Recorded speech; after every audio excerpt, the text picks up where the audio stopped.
저는 1958년도에 신학을 졸업하고 목회를 시작했습니다. 그때는 우리 한국이 6.25 사변의 큰 재난을 아직 극복하지 못했습니다. 너무나 무질서하고 좌절하고 절망적인 상황이었었습니다. 그때 저도 신학을 졸업하고 올 때 갈 데 없어서 천막 하나 걸머지고 저 대저마을 불광동에 나무 깨밭에 허락도 안 받고 천막을 쳤습니다.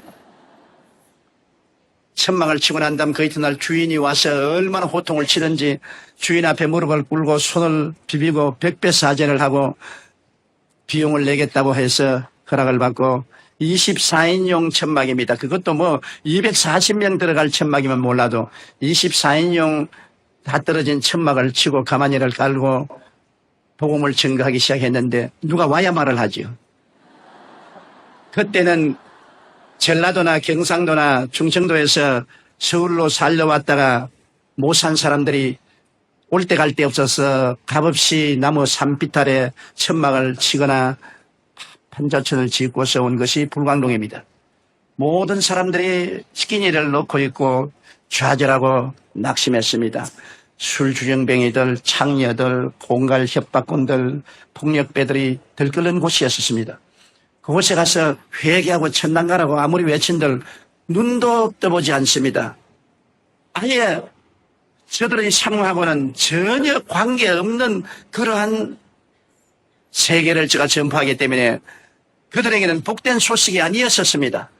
귀찮은 소식이었었습니다. 가는 곳마다 박대를 당하고 깡패들이 그 24인용 천막을 불로 태우겠다고 늘 협박을 하고 고난을 겪었습니다. 제가 전통적인 복음을 증거해서 예수 믿고 천당 가라, 안 가면 지옥 간다고 아무리 외쳐도 공허한 소리에 불과했습니다. 하루는 가장 그 동리에서 이름난 집에 전도를 가려고 했습니다. 유화문 씨라고 한경북도 북층에서 피난을 오는데 아들만 9인간 그래요. 딸은 없겠어요. 그리고 그 부인과 함께 사는데 왜 유명하냐면 10년 동안 그는 술 주정뱅인데 얼마나 술을 퍼먹든지 옛날에 불광동에는 서울에 있는 모든 화장실에서 가져온 배설물을 큰 호수같이 파놓고 거기에 배설물을 갖다가 부은 것이 그게 불광동이요 대저마을 우체가 있는 곳입니다.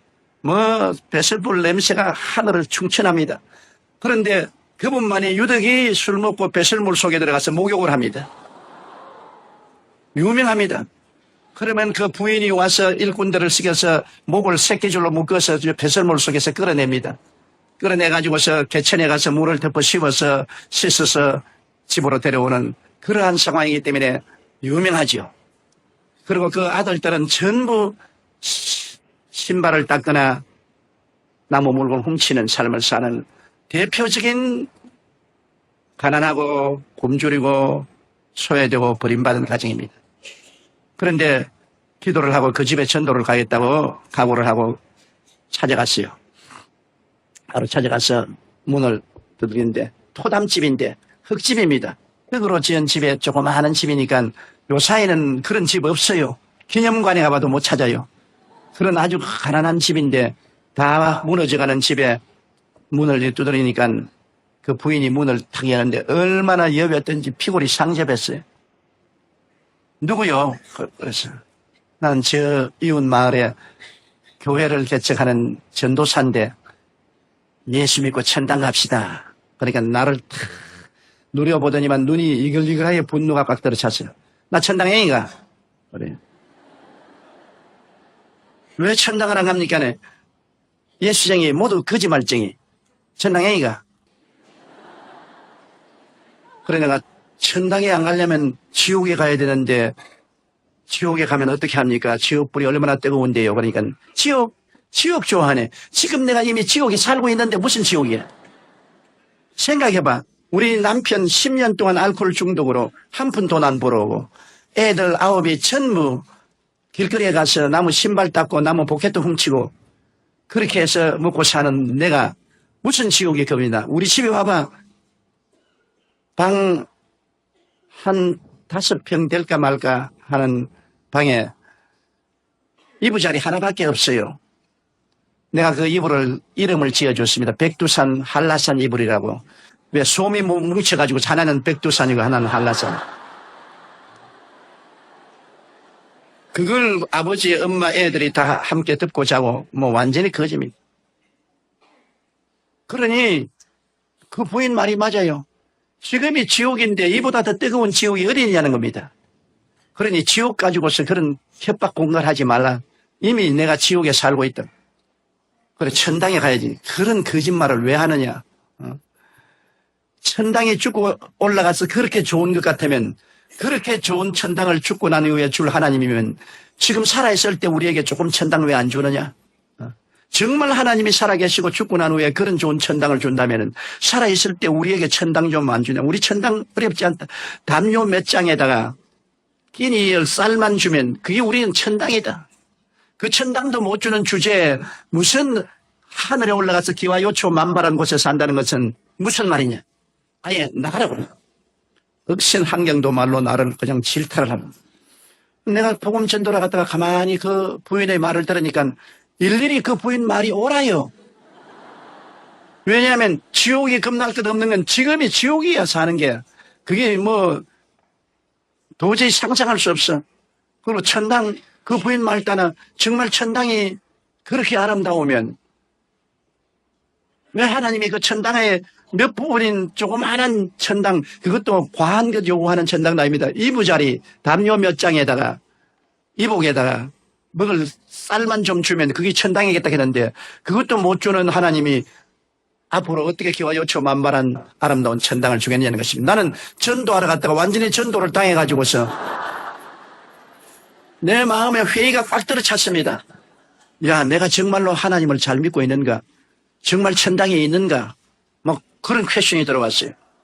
그래서 복음을 전하러 갈 때는 성경을 끼고 어깨를 펴갔는데 들어올 때는 어깨를 쭉 늘어뜨리고 천막교회에 들어와서 가만히 꿇어 앉아가 하나님 내가 뭘 전도해야 됩니까? 신학교에서 공부한 공부는 이 사람들과는 관계가 없습니다. 너무나 헐벗고 굶주리고 절망이고 병들은 사람에게 회개하라 천국이 가까웠다 해봤자 소용이 없는데 이래가지고서 내가 무슨 목회를 하겠습니까? 그리고 나도 이제 그 여자 말을 들어보니까 나도 천당에 희미합니다. 정말이지 하나님이 살아계시면 이 땅에 살 동안에 천국을 좀 주셔야 안 되겠습니까? 나도 복음을 전도한다고 나왔는데 안 믿는 사람들은 저런 좋은 빌딩을 짓고 큰 덕장을 짓고 뭐 댄소를 짓고 술집을 짓고 그 사람들이 구름대같이 모여드는데 나는 다 떨어진 24인용 천막에 냄새는 가만히를 깔고 난 다음 여기 엎드려서 하나님이 여기 계신다 하니 사람들이 하나님하고 잘 살아가고 말하고 안 찾아오니까 어떻게 합니까? 저도 혼돈이 꽉 들어찼어요. 그래서 무릎을 꿇어 엎드려서 모든 선입견을 버리고 성경을 새로 읽기 시작했습니다. 마태복음부터 마가복음, 누가복음, 요한복음, 사도행전, 복음서와 사도행전을 처음 읽는 사람 태도로서 무릎을 꿇고 읽기 시작하니까 내가 아는 예수 그리스도와 성경에 기록된 예수님은 너무나 틀리더라고요. 신학교에서 교수들이 내게 주입해 준 그 예수 그리스도와 성경에 기록된 예수님은 너무나 틀리더라고요. 성경에 기록된 예수님은 천당에 대한 이야기를 한 것이 아니라 하는 곳마다 천당을 나누어 주고 계시더라고요. 죄인의 죄를 용서하시고 병든 자는 고쳐주시고 귀신은 쫓아내시고 배고픈 자는 먹이시고 환난에 들어간 자는 평안을 주시고 그러고 난 다음에 죽는 자는 살려주시면서 천당 가라 하니까 안 믿을 사람 누가 있겠어요? 예수님은 천국에 대하여 이야기하는 것이 아니라 천국을 나누어 주시는데 나는 천국에 대한 이야기만 하지 나누어 주지 못하니까 나로서는 도저히 감당을 못할 일인 것입니다. 내가 주님께 엎드려 눈물을 흘리며 기도했습니다. 주님하고 나하고는 다른, 주님은 사람들에게 와서 그들이 필요한 것을 직접 채워주셨습니다. 죄인에게는 용서를, 외로운 자원에게는 평안을, 가난한 자에게는 먹을 것을, 죽는 자는 살려주고 병든 자는 고쳐주시고 귀신은 쫓아내주시고 살아있는 그리스도를 전했는데 나는 역사적인 그리스도를 전하고 천당을 줄 수 없는 사람이 되었으니 어떻게 합니까? 그렇게 눈물을 흘리고 기도를 하는데 성령께서 저에게 말씀하시기를 너도 천당을 주라. 주님 내가 누구기에 천당을 줍니까? 주님 도저히 나는 못합니다. 그러니까 네가 잘못되었다.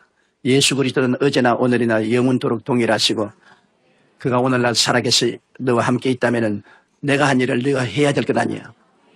너도 살아있는 하나님을 전가하고 천당을 주라. 소위 말하는 살아있는 성령 운동을 하라. 문자적인 신앙을 가지지 말고 살아있는 성령 운동을 하라. 그래 기도를 많이 하고 또 얼마 후에 그 이초희 씨 집을 찾아갔습니다. 올해는 좀 마음이 훈훈해서 제가 찾아가서 문을 두드리니까 문을 탁 열면 또 왔네. 좋은 소식을 가지고 왔습니다. 무슨 좋은 소식? 당신의 남편이 알코올 중독에서 해방될 수 있는 소식. 당신의 자식들이 학교에 가서 공부를 하고 훌륭한 자녀들이 될 수 있는 소식. 당신의 그 위장병과 심장병이 낫고 사람답게 살 수 있는 조그마한 집이라도 마련해 줄 그분을 내가 소개하기 위해서 왔습니다. 그런 분이 어디 있어? 그런 분이 계셔요. 그분을 만나면 팔자가 달라집니다. 이상하네. 전에는 그렇게 말 안 하던데. 전에는 그렇게 말 안 했지만 지금은 이렇게 말합니다. 그분을 만나보세요. 내가 소개를 해줄 테니까 만나면 팔자가 달라집니다. 그러니까 두말하지 않고 샌들을 신고 방에서 나와서 나를 따르더라고요. 내 속으로 야 이것이구나. 전에는 반항감을 가지고 적개심이 으르으르하더니만 팔자를 고쳐준다는 사람을 소개해 준다니까 따라 나오는구나. 이런다면 온 동리 사람에게 똑같은 말을 하면 다 따라 나올 것 아닌데. 와 마음에 아주 기분이 좋습더라고요. 그래서 논두렁길을 지나서 한비탈로 깨밭까지 왔습니다. 그러니 천막을 내가 세웠으니까 얼마나 응태를 세웠습니까? 나는 그런 목공의 기술이 없어요. 나무를 세워가지고서 천막을 세우니까 천막이 이렇게 있어요. 그래 그 앞에 와서 그분이 어디 있어요? 그랬어요. 그분이 이 안에 계십니다. 그러니까 천막을 이렇게 들쳐서 안을 들여다보는 가만히 깔아놓고 강다는 흙을 이렇게 두어놓고 사과 상자 하나 세워놓고 그 다음에는 천막을 내려다니면 나를 쳐다보더니 웃는데 배꼽을 잡고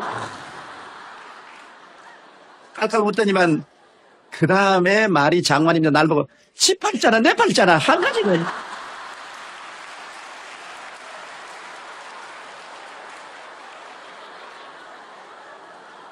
내가 충격을 받았습니다.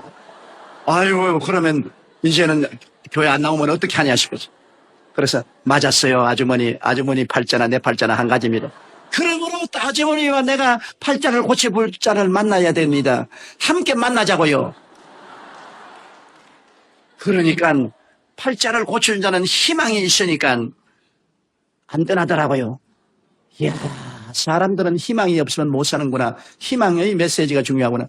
그래 와서 천막교회에 처음으로 제가 한 사람을 전도했습니다. 새벽에 나와서 같이 기도를 하는데 그 남편 이제는 술주정뱅에서 해방되기 위해서 기도를 합니다. 교인들 다 합쳐봤자 한 10명 안 되는데 모여서 기도를 하는데 이 남편이 술이 쫙 취해가지고서 우리가 기도하는데 와가지고서 너희들이 나 술 안 먹게 하려고 기도한다고.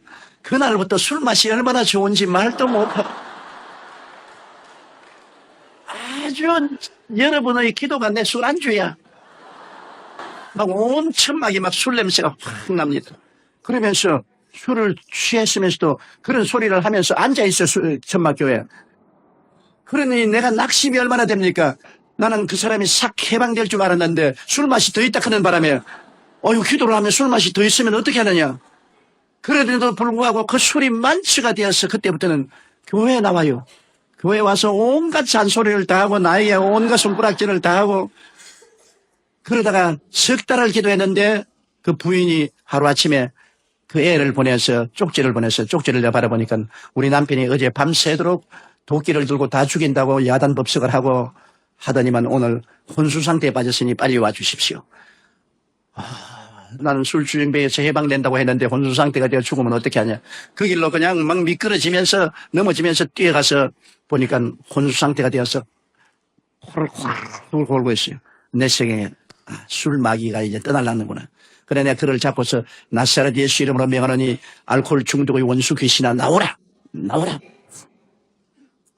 그렇게 하면서도 내가 전에 그렇게 하는 걸 못 봤기 때문에 우리 교수들이 가르쳐 주기도 아니었고 응급견에 내가 하기 때문에 이게 내가 바르게 하는 건지 잘못하는지 알 수가 없어요. 그런데도 불구하고 나오라 그러니까 반응을 한다면 꽥 고함을 치고 그래요. 나오라 그러니까 안 나온다. 그래 내가 뭐가 안 나오냐? 알 수가 없어요. 이 사람이 나온다 그런지 안 나온다 그런지 진짜 귀신이 있어 안 나온다 그런지 알 수가 없더라고요. 그러나 막 대놓고 나오라고 하니까 나중에 내등부러지더니만 그때 이후로 술을 끊어버리고 완전히 변화가 돼요. 나중 우리 교회 장로가 되었습니다. 그러니까 한경북도 도민회에서 기념으로 이 사람에게 직장을 주었어요. 비로소 돈을 벌어서 처음으로 쌀한가마니를 집에 가져왔습니다. 참 그게 에피소드가 있어요. 그 부인이 10년 만에 쌀한가마니를 남편이 사오니까 너무나 반갑고 고맙고 남편이 그렇게 이쁘고 좋더랍니다. 그래서 남편을 끌어안고 키스를 해주고 기도를 하고 했는데 마음속에 아유 우리 전도사님이 11조를 내야 하나님이 복을 준다 그러더라. 11조를 안 내면 하나님 복을 빼앗으면 어떠냐. 그래서 그 쌀가마니에서 11조를 뗐어요. 너무너무나 아까우니까 돌아갔다 붙고 주님 10년 동안 나다를 구경 못한 우리가 이거 먹는다고 하나님이 복 안 주겠냐. 그렇게 좁은 하나님 아니시지. 도로가 아야 그렇지 안 돼 도로 떠내서 초저녁부터 시작한 것이 새벽기도 4시까지 떼냈다가 부었다. 그 갈등은 말로 다 할 수 없습니다. 우리가 지금 웃기는 소리 같지만은 그 가난한 부인의 그 마음의 신앙의 갈등입니다. 그래서 새벽에 종소리를 치니까 그 11조 쌀을 떼는 쌀 봉지를 들고 남편이 가져온 돈의 11조를 들고 너무나 아까워서 울면서 오다가 눈에 미끄러지가 논바닥에 자빠지니까 이게 그냥 쌀이 눈에 다 쏟아져버립니다. 그러니까 그 흙을 그대로 끌어 담아가지고 있어. 그래가지고서 내게 울면서 왔는데 보니까 쌀 없고 흙만 있어요. 하나님이 너무나 가오가십니다. 10년 동안 나달 구경 못하는 우리 집에 처음 날 쌀 한 가마니 가져왔는데 왜 11조를 잡수시려고 합니까?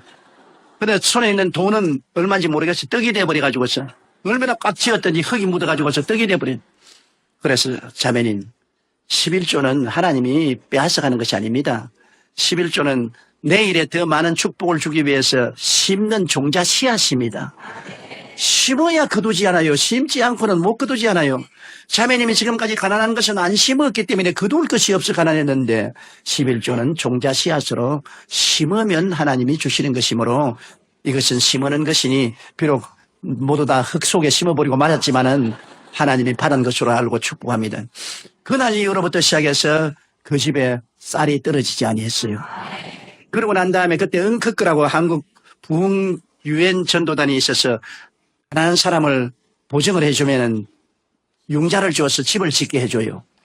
그래서 내가 보증을 써서 은국구에 가서 융자를 받아가지고서 한 25평짜리 조그마한 집을 하나 지었어요. 깨끗하게 잘 지었어요. 지어가지고서 그 집에 들어가고 그 다음 애들을 다 학교 공부를 시켰어요. 그 애들 중에 지금 3사람이 목사가 되어 있는데요.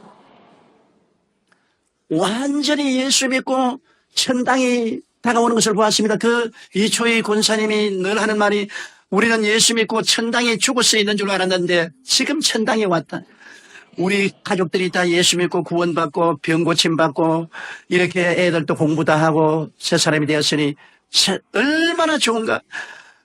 그래서 그 소문이 나니까 희망이 있으니까 온갖 사람이 다 모여와요. 우리 교단에서 나를 불러요.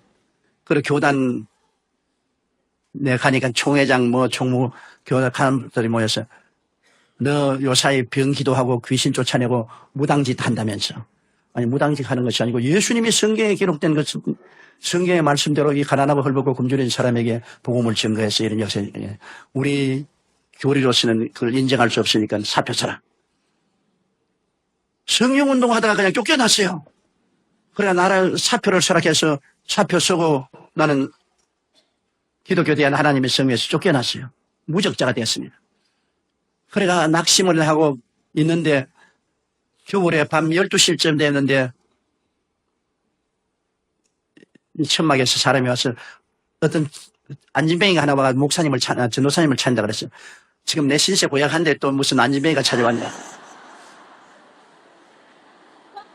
그러니까 안진뱅이가 주일날 서울역에서 출발했는데 주일날 밤 12시에 불광동에 도착했어요. 완전히 하체 마비가 되어서 무릎에다가 고무를 대고 수평이 막대기 2개를 지고 끌어서 이렇게 해서 사정해서 버스를 타고 왔는데 왜 왔냐 그러니까 어떤 사람이 내가 구걸을 하고 있는데 네가 저 불광동에 가서 천막교회 찾아가면 팔자를 고친다. 그곳에 있는 전도사는 병을 고친다. 너도 팔자가 고쳐질 것이니 그를 찾아가라 해서 하루 종일 걸려서 왔어요. 왔는데 보니까 한 12살 먹는데 내복도 없이 그냥 겉옷만 입었는데 발발발발발 추운 겨울입니다. 떨고 있어요. 너무나 불쌍합니다. 그런데 내가 보니까 뭐 이 다리가 뼈만 남았어요. 관절이 탁 붙어 있는데 아유 하나님 왜 이런 사람을 내게 보냈습니까? 내가 손을 다리에 얹고 기도를 하려고 하니까 기도가 입천장에 붙어서 안 나와요. 안 믿어지는데요. 하나님 이 다리를 아이고 고쳐주시옵소서. 나을 가능성이 없어요. 그래서 야 너 낫겠느냐. 나는 나을 줄 믿고서 왔는데요. 전도사님 날 버리지 말아 주십시오. 그러면 이 사람의 믿음을 좀 얻어야 되겠다고. 그래서 강단으로 나가서 엎드려가 하나님 아버지 내가 병자에 기도했지만 저런 건 처음 봤는데 내가 믿음이 안 생깁니다. 도저히 안 생기니까 하나님이 직접 고치세요. 날 보고 고치라고 하지 마세요. 나 못 고칩니다. 나 못합니다. 그러고 부러지기 시작한 것이 제가 눈물을 흘리고 1시간이 넘도록 그냥 기도를 하는데 온몸이 뜨거워지고 방언으로 막 기도를 하고 몸이 뜨거워지고 그러다 보니까 마음의 믿음이 자꾸 들어오는데 뭉게구름같이 믿음이 피어오르는데 나중에는 내 생각에 내 손으로 이렇게 밀면 지구가 밀릴 것 같아요. 그래서 내가 그 아이에 가서 지금 이정부 박정선 목사님이 그 청년회 회원으로서 철야기도를 하고 있는데 그 사람하고 또 조병호 목사라고 그도 목사 됐는데 그분도 청년인데 그 애를 어깨를 잡아냈어요. 하고 난 다음 제가 무릎을 안수하고 이렇게 기도를 하는데 내 마음속에 뭘 기도할 거느냐 나 그걸 다 펴버려 그래요.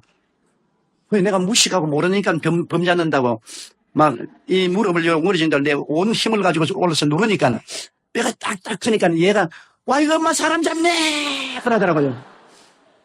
그래도 그 소리를 귀에 들으면서도 뭐 너무 내가 믿음이 생기니까 이 무릎을 떼가지고 와서 갖다 붙이면 붙을 것 같아요. 그래 눌러버리니까 무릎이 탁 떨어져서 덜렁덜렁 하더라고요. 그런 거를 내가 탁 들어 올리니까 다리가 덜렁덜렁 하더라고요. 하는 거를 나사렛 예수 이름으로 명하느니 걸어라! 밀어버리고 돌아섰다고요.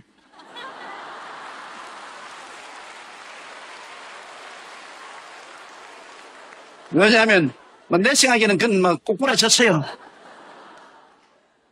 그런데 내가 눈을 감고 돌아서 있는데 막 청년들이 박수를 치고 고함을 치고 야단인데 보니까 이놈이 천막을 돌기 시작하는데 뛰고 꾸는데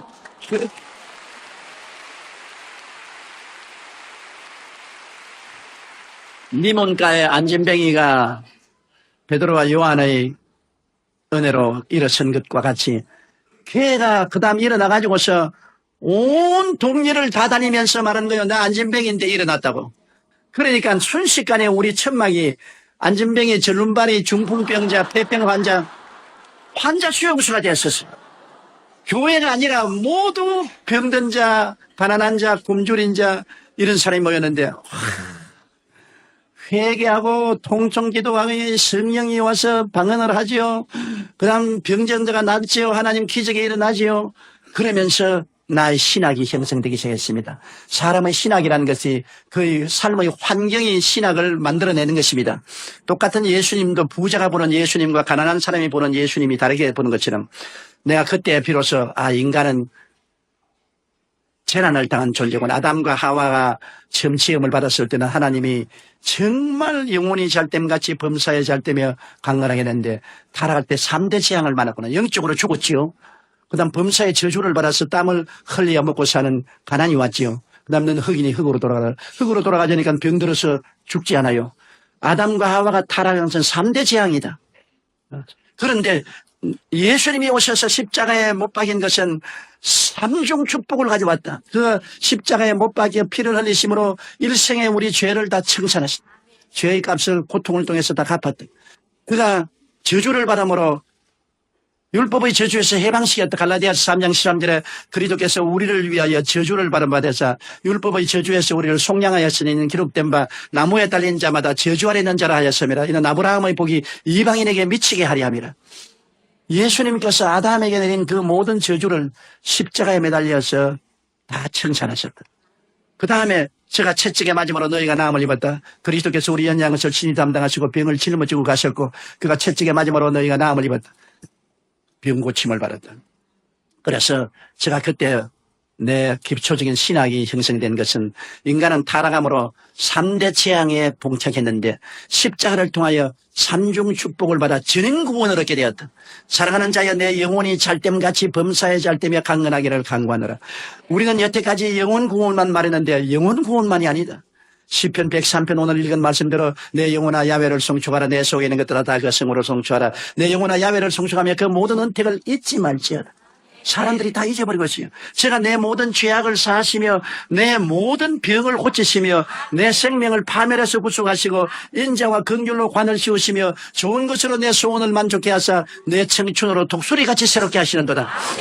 하나님께서 잊지 말라고 하는 은택인 것입니다.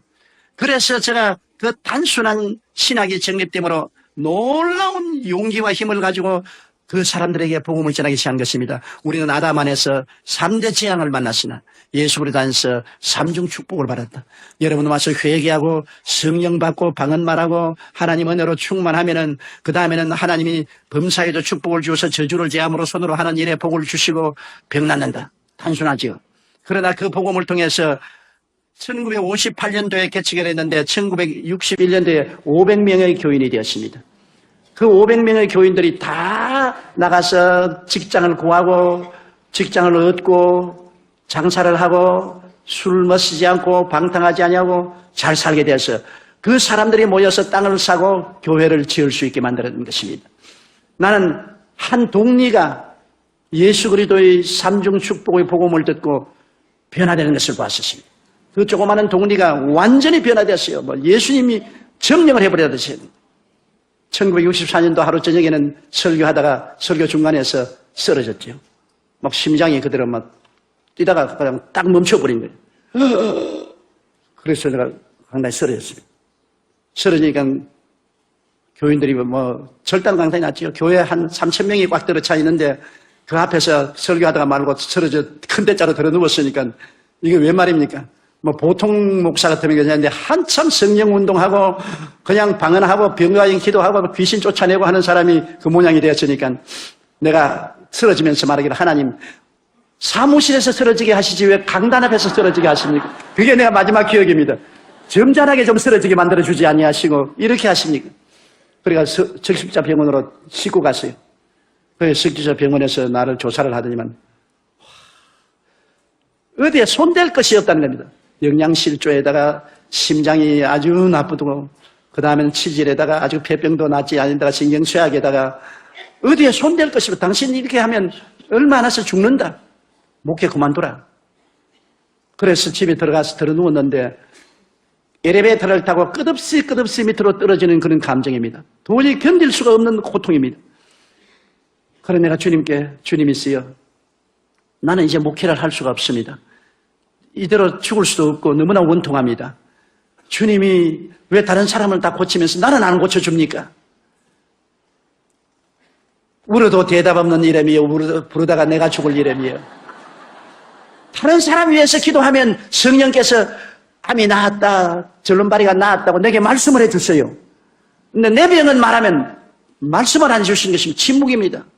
아무리 부르짖어도 나는 병이 안 났습니다. 그러나 다른 병은 왜 그렇게 잘났는지 몰라요.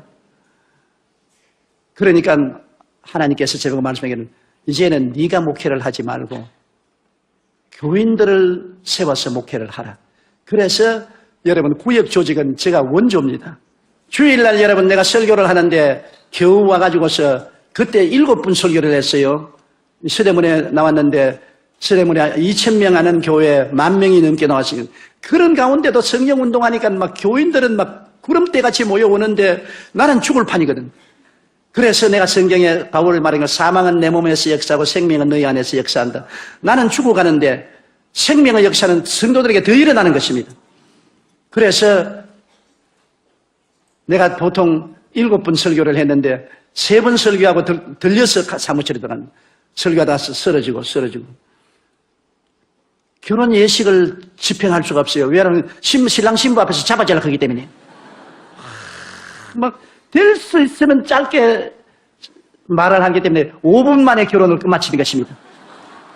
그리고 장례식을 하기 얼마나 겁이 나냐면 무덤 앞에 구덩이에 내가 먼저 떨어지려고 하는데 관이 내려가기 전에 내가 자꾸 떨어지려고 하는데 그 괴로움은 말로 다 할 수 없습니다. 그 괴로움은 말로 다 할 수 없습니다.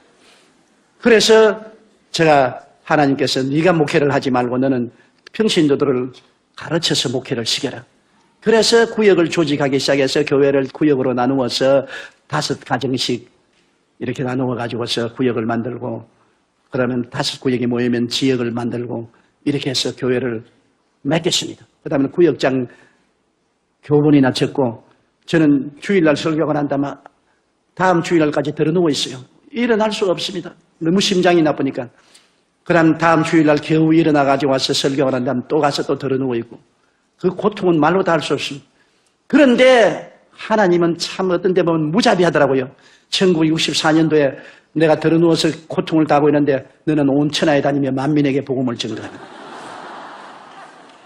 하나님 내 혼자 어떻게 떠납니까? 이 약한 몸으로. 그때는 또 해외 나가면 선교로 나간다 해도 200불밖에 안 바꿔주는데 돈 200불 가지고서 내가 어떻게 합니까? 그러나 주님께서 너는 선교로 출발하라. 선교로 출발하라. 우리 교회도 겨우 목회하는데 그래서 죽기 아니면 살기입니다. 죽기 아니면 살기. 내가 여러분 뭐라고 말해도 하용조 목사님의 마음을 뼛속까지 알아요. 여러분은 모릅니다. 그 종이 얼마나 눈물과 피와 땀과 죽음을 앞서 체험하면서 목회를 하고 있다는 건 여러분은 모릅니다. 과부가 과부 사정 안다고. 내가 그 길을 걸어왔기 때문에 나는 알아요. 그래서 내가 그분을 사랑하고 존경하고 그분은 순교적인 사명을 가지고 복음을 전한 줄 알아요. 1964년도부터 시작해가지고서 하나님이 선교로 나가라 하면서 제일 먼저 독일 베를린에서 초청장이 왔어요. 비행기를 타고 가다가 몇 분이나 비행기에서 까무라치는지 말로 다 할 수 없습니다. 자리에 앉아있다가 너무 숨이 답답하니까 그냥 통로에 들어누웠어요. 그래서 스튜어디스가 일어나세요, 일어나세요, 아저씨 일어나세요. 요 사이 같으면 퍼스트 클래스로 타겠는데 그때는 3등 좌석에 타서 누울 데가 없으니까 좌석에 앉아있으니까 죽겠으니까 그냥 통로에 들어누워요.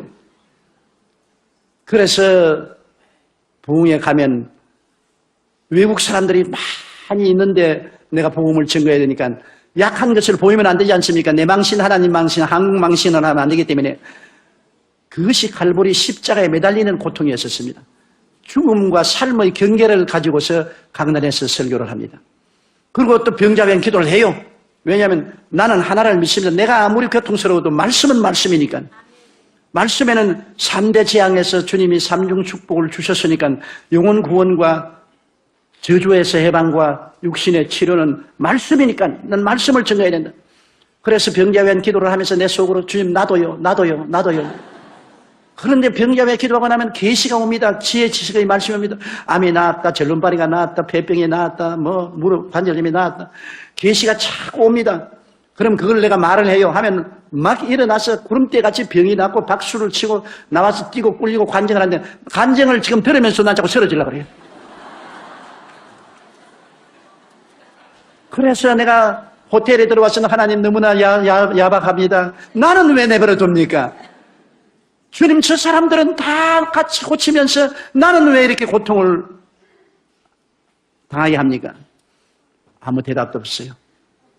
너가 저 많은 병전자의 고통을 네가 몸에 걸머져라. 제가 가장 한 번 고통을 당한 것은 코트디부아르라고 아프리카의 나라가 있습니다. 불란서 식민지로 있던 나라인데 아주 아름다운 나라예요. 그 나라에 가서 복음을 전하는데 대통령과 부인이 굉장히 신앙이 좋아서 저를 대통령궁에 초청해서 대접을 해주고 자기 자가용 비행기를 내주어서 그 나라에 집회할 때 대통령 자가용 비행기를 타고 다니게 했는데 그날 한 5만 명이 모이는 스타디움에 가서 스타디움에 갔는데 대통령과 그 영부인과 장관들이 다 왔고 모든 대학 총장들이 다 왔고 나라가 수도가 들썩하게 모였는데 설교하러 나가려고 하는데 심장 발작이 일어났습니다. 심장이 막 150번에서 200번 뛰기 시작하고 그 다음에 막 땀이 막 비 오듯이 흐르는데 또 제가 당이 와가지고서 저혈당이 온단 말입니다. 이거는 정말로 문제는 죽은 겁니다. 수많은 청중들은 뭐 그냥 열광하고 박수를 치고 찬송을 부르고 하는데 이제 사회하는 사람이 이제 한국에서 나온 위대한 조용기 목사님이 나오게 내 속으로 위대하기는 무슨 개똥으로 위대하지. 죽게 된 사람이 뭐 위대가 되냐. 못 일어나겠어요. 심장이 200분 뛰면요. 천지가 놀았습니다. 거기에다가 저혈당이 다가왔는데 쪼그레뜨라도 예비하고 가야 되는데 쪼그레뜨를 지금은 복귀해서 예비하고 있죠. 아무것도 예비 안 했습니다. 그러니까 막 진땀이 나고 막 머리가 막 아프기 시작하는데 하나님, 지금이야말로 하나님이 홍해수를 바르는 기적을 행할 때니 주님이 임하여서 나를 살려주어야 내가 이 앉은 자리에서 저 강단까지 걸어나갈 수가 있습니다. 하나님 살려주십시오. 불러도 대답 없는 이름이여 부르다가 내가 죽어버렸네. 왜 하나님은 내게는 대답을 안 해주시는지 모르겠어요. 오직 주님께서 하신 말씀은 강하고 담대하게 나가라. 강하고 담대하게. 아버지 내가 죽게 되는데요. 차라리 죽었으면 좀 탁 죽게 해 주십시오. 죽으면 좋겠는데 어떻게 내 나갑니까? 나가도 쓰러질 것인데. 대답 없어요. 나가라. 믿음이란 여러분 말이 쉬운 것이 믿음이지 정말 믿음이란 죽음과 삶의 경계에서 택할 때는 너무나 고통스럽습니다. 하나님 죽겠습니다. 그리고 일어났습니다.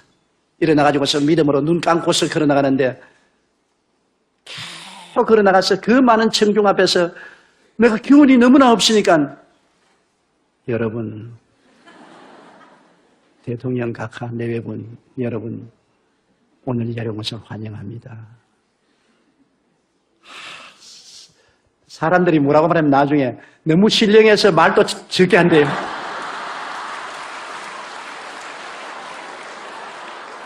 사람을 갖다가 이렇게도 해석하고 저렇게 해석하는데 나는 말을 못해가지고서 겨우 죽는 소리를 했는데도 신령해서 그렇게 적은 소리를 한다는 거예요. 아주 강단을 잡고 땀을 뻘뻘 흘리면서 기절 안 하려고 정신을 가로모아서 그것도 또 한국말로 말하면 그냥 하겠는데 영어로 해야 되니까 또 단어를 기억해야 되지 않습니까? 그러니 그 괴로운 가운데서 그걸 한 30분 동안 설교를 겨우 마치고 회개할 사람 여러분 중에 회개할 사람 나오시오. 그러니까 세상에 수천 명이 나옵니다. 수천 명이. 그러니 하나님이 하시는 일은 사람이 해석을 할 수 없어요. 그래 나와서 그 사람들 죽기로 인도하고 난 다음 또 병자 위에 기도했는데 왔다 그냥 안진뱅이가 일어나고 크라찌를 던지고 나오고 그냥 뭐 눈 안 보이는 사람이 눈을 보고 그래서 내가 서서 하나님 놔둬요. 근데 나는 하나님이 지나치 보려고 안 해주시더라고요. 그래야 그곳에서 내가 내 일생에 가장 어려운 위기를 믿음의 능력으로 이겨낸 것입니다. 그래서 제가 49년이 언제 몇 년이면 인생 50주년에 저는 목회를 졸업하는데 49년에 매일매일을 기적으로 살고 절대로 다음 주일에 내가 선다는 보장이 없었습니다. 원주일로서 나는 마지막이고 이제는 죽을 것이다. 그렇게 내일을 기약하지 못한 것이 49년간 강단을 비우지 않고 설교를 하고 세계를 115바퀴를 돌고 80여 개국을 방문하면서 복음을 전가할 수 있으니 기적 아닙니까? 그죠? 이게 기적입니다. 이게 기적이에요.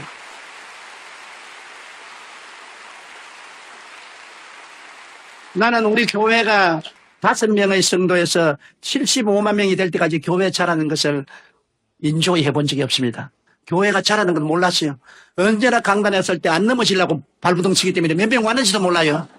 안 넘어지려고. 아버지, 이 2부 예배 안 넘어지게 하옵소서. 이 3부 예배 안 넘어지게 하옵소서.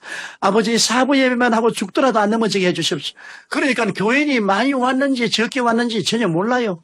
교회가 자라는 것을 자랐으면 자랑을 하고 마음에 즐거워야 되겠는데 내가 죽을 판이니까 내가 즐거운 것도 없어요. 그렇기 때문에 여의도 선동교회 75만 성도가 된 것은 하나님이 했지 제가 한 것이 아닙니다. 절대로 제가 한 거 아닙니다. 이건 내가 겸손해서 하는 말이 아닌 것입니다. 절대로 내가 한 것이 아닙니다. 나는 할 수가 없어요. 하나님의 성령이 역사하셨죠. 저는 매일 강단에 설 때 성령님 나가십시오. 성령님을 인정합니다. 환영합니다. 모셔드립니다. 의지합니다. 성령님 Let's go dear Holy Spirit. 성령님이 안 붙들어 주시면 나는 죽어요. 나는 못해요.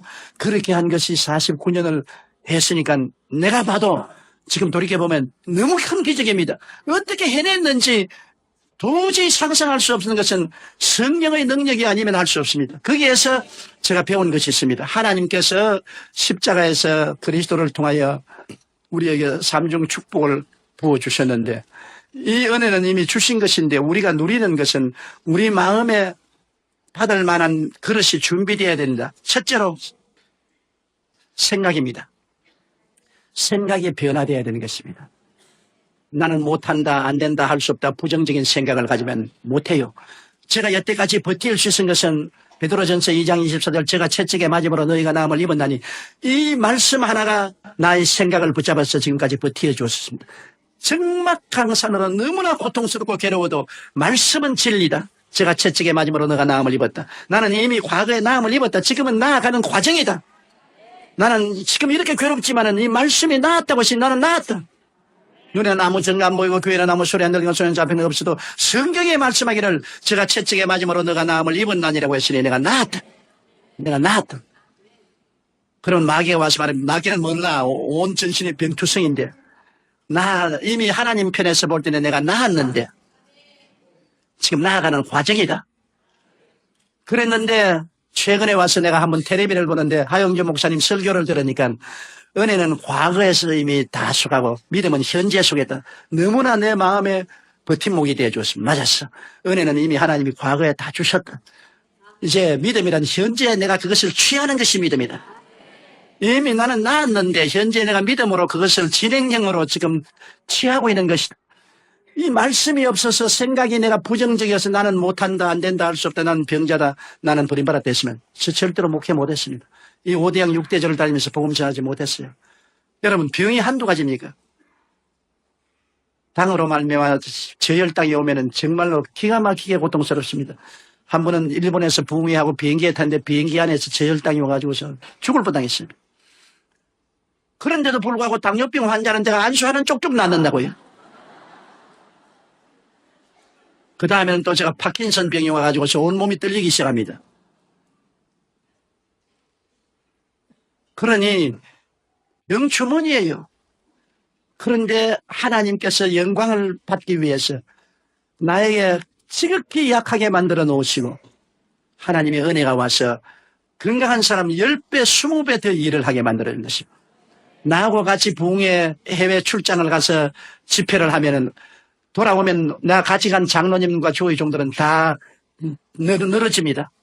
일어나서 며칠 일어나지를 못해요. 누워서. 나는 그 이튿날 또 예배 인도하러 나옵니다. 하나님께서 은혜로 그 약함을 극복하게 만들어 주십니다. 그래서 생각이 말씀으로 달라져야 됩니다. 저는 늘 마음을 새롭게 하는 것입니다. 아침에 일어나면 두려워 말라 내가 너와 함께함이라 놀라지 말라 나는 내 하나님이 됨이라 내가 너를 굳세게 하리라 참으로 너를 도와주리라 참으로 나의 의로운 오른손으로 너를 붙들리라 이사야 41장 10절을 언제나 외우고 그 다음에는 시편 91편을 외웁니다. 하나님은 나의 피란처여 나의 요새여 나의 의리하는 하나님이니 제가 나를 제사장꾼의 오물에서 극한 연병에서 건지실 것입니다.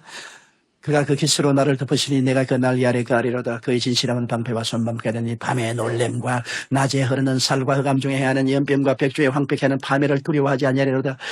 긍정적인 말씀을 자꾸 외웁니다. 어찌한지 긍정적으로 내가 생각해야지 부정적으로 생각하면 나는 죽습니다. 그러므로 하나님의 은혜는 여러분이 말씀을 통해서 긍정적으로 생각할 때 여러분에게 임하시는 것입니다.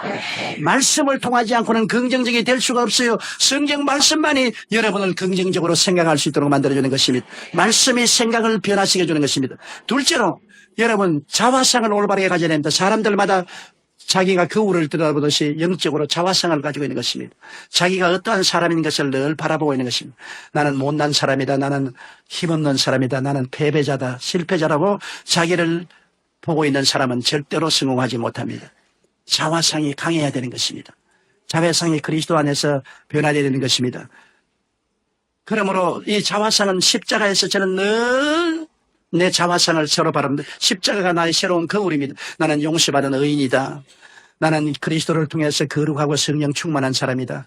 나는 예수 이름 가운데서 치료받은 사람이다. 나는 아브라함의 복원받은 사람이다. 나는 부활 영생 천국인이 되었다. 나는 이런 사람이다. 나는 이런 사람이다. 나는 절대로 낭패와 실망을 당하고 좌절과 절망한 사람이 아니다. 나는 용서받은 의인이다. 나는 성령 충만한 사람이다. 채찍의 마지막으로 나은 사람이다. 나는 축복받은 사람이다. 부활 영생 천국을 얻은 사람이다. 이런 사람이다. 이런 사람이다. 내 자화상을 언제나 아름답게 성경 말씀대로 바라보고 하나님 나는 이런 사람이니 이런 사람에 합당한 은혜를 주십시오. 자화상을 늘 강화시키는 것입니다. 여러분 언제나 하나님이 사용한 사람은 자화상이 뚜렷한 사람을 사용하는 것입니다. 그 다음에는 믿음인 것입니다. 믿음이라는 것은 제가 여러분들 말씀드렸지만은 믿을 만한 기분이 생겨서 믿는 것이 아닙니다. 뭐 불이 왔다 갔다 하고 마음이 뜨거워지고 몸이 진동하고 해서 믿음이 생긴다. 저는 믿음은 선택입니다. 극한 상황에서 절망을 택하지 않고 믿음을 택하는 것이 믿음인 것입니다. 믿음이란 여러분에게 주어지는 5장 6부 4지 백태와 같습니다. 예수 믿을 때 믿음을 주셨어요. 믿음은 선택인 것입니다. 베드로가 물 위를 걸어갈 때 주님이 오락해서 걸어갈 때 그가 파도와 바람을 보고 빠졌습니다. 예수님을 바라보고 갈 때는 걸어갔는데 예수님에게서 눈을 돌려 바람과 파도를 볼 때는 물에 빠져들어갔습니다. 선택이지요. 예수님을 바라보는 것을 선택했을 때는 걸어갔는데 바람과 파도를 바라보는 것을 선택했을 때는 그가 빠졌습니다. 여러분 예수님을 바라보고 믿음으로 갈 때 분위기가 믿을 분위기가 아니었습니다. 바람 치고 파도 소리 나고 물보라 치는데 믿을 기분이 납니까? 그럼에도 불구하고 예수님을 바라보고 믿으면 기적이 일어난 것입니다. 백부장 야이로는 예수님을 모시고 딸 고치러 가는데 정들이 와서 딸이 죽었다고 말했습니다. 온 전신이 떨리고 무릎이 벌벌 떨리고 주저앉고 있습니다. 믿을 기분이 안 납니다. 기분으로 믿으면 절대로 그 야이로가 믿을 기분이 안 납니다. 그럴 때 예수님이 두려워 말고 믿기만 하라. 믿음을 택하라는 것입니다. 두려움이 있지만 믿음을 택하라. 야이로가 믿음을 택하니까 그 딸이 살아난 것입니다. 저에게는 믿음이란 사치품이 아닙니다. 분위기가 좋고 로맨틱하고 아주 마음이 편안하고 믿을만하다. 아닙니다. 억센 바람 불어오고 좌절과 절망이 파도처럼 쳐오고 죽었다고 생각하고 기분이 지금 안 생겨도 성경의 말씀에 쓰니까 그대로 믿는 것입니다. 그래서 제가 늘 하는 말은 살든지 죽든지 흥하든지 망하든지 성하든지 쇠하든지 나는 주님 말씀대로 믿습니다. 믿다가 죽어도 좋아요. 어제 하영조 목사님 말씀하기를 죽을 만하면 칵 죽으라 그러더라고요. 그래서 내가 어제 우리 집 사람이 가서 하 목사 말하기를 죽을 만하면 칵 죽으라 그러더라고요.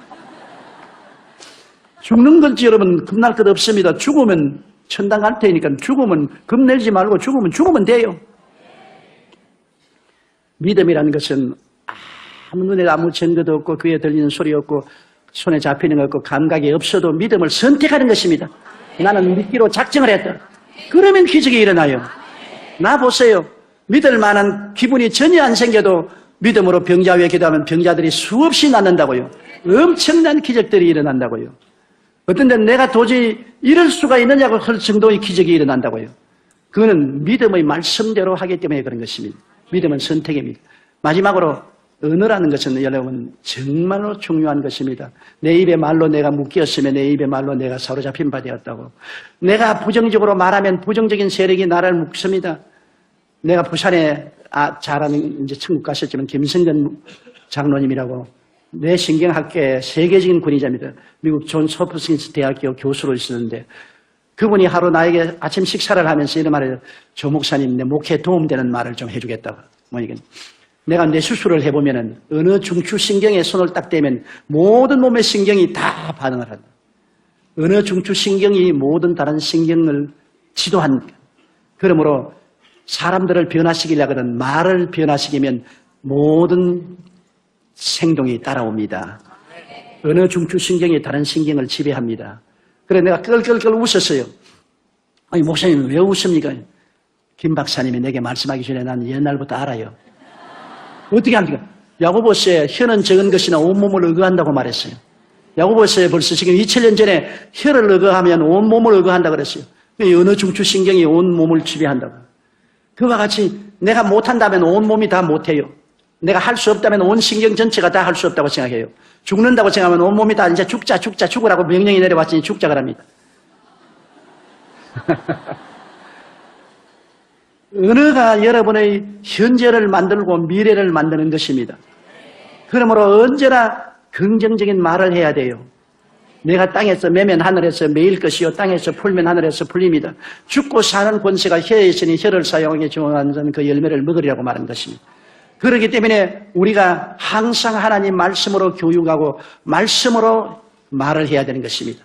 성경 말씀으로 새 말을 해야 되는 것입니다. New language, 새로운 말을 해야 되는 것입니다.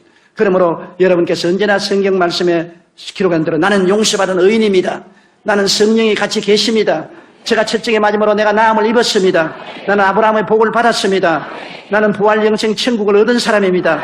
나는 영혼이 잘되고 범사에 잘되며 강건하고 생명을 얻되 풍성히 얻은 사람입니다. 나는 택하신 족속이요 왕같은 제사장이요 거룩한 나라여 거의 소유된 백성이 되었습니다. 긍정적인 적극적인 말을 하면 그 말이 여러분 전 존재를 다 부여잡고 여러분의 삶을 변화시키는 것입니다. 지킬 만한 것보다 내 마음을 지켜라. 생명의 근원이 이에서 난다고. 마음에 일어난 것이 환경에 일어나는 것입니다. 우연히 환경에 일어나는 것이 아닙니다. 마음에 일어난 것이 환경에 일어나는데 마음을 어떻게 다스립니까? 생각을 통해서, 꿈을 통해서, 믿음을 통해서, 입술의 고백을 통해서 내 마음을 다스립니다. 마음을 컨트롤을 하면 환경이 컨트롤되는 것입니다. 마음을 내버려 놓고 환경만 자꾸 다스리려면 안 되는 것입니다. 생명의 근원은 마음에서 나오고 사망의 근원도 마음에서 나오는 것입니다. 그러므로 우리가 예수 그리스도의 십자가 대속의 은혜를 깊이 마음속에 받아들이고 그를 생각하고 그것을 우리가 꿈꾸고 그것을 믿고 그것을 말하고 나가면 십자가의 열매가 우리 생활 속에 맺어지게 되는 것입니다.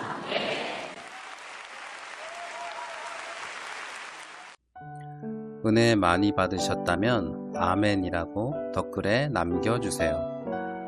동영상 전체 보기는 동영상 하단 링크나 고정 댓글을 참고해 주세요. 감사합니다. 성령님 없이는 우리가 아무것도 아닙니다. 성령 하나님, 오늘 하루 저희와 함께하여 주시옵소서. 오늘 하루 예배를 받아 주시옵소서. 오늘 하루 종일 영광 받아 주시옵소서. 오늘 하루 종일 함께하여 주시옵소서. 오늘 하루 종일 통치하여 주시옵소서. 오늘 하루 종일 가르쳐 주시옵소서. 오늘 하루 종일 훈계하여 주시옵소서. 오늘 하루 종일 인도하여 주시옵소서. 예수님의 이름으로 기도드렸사옵나이다. 아멘.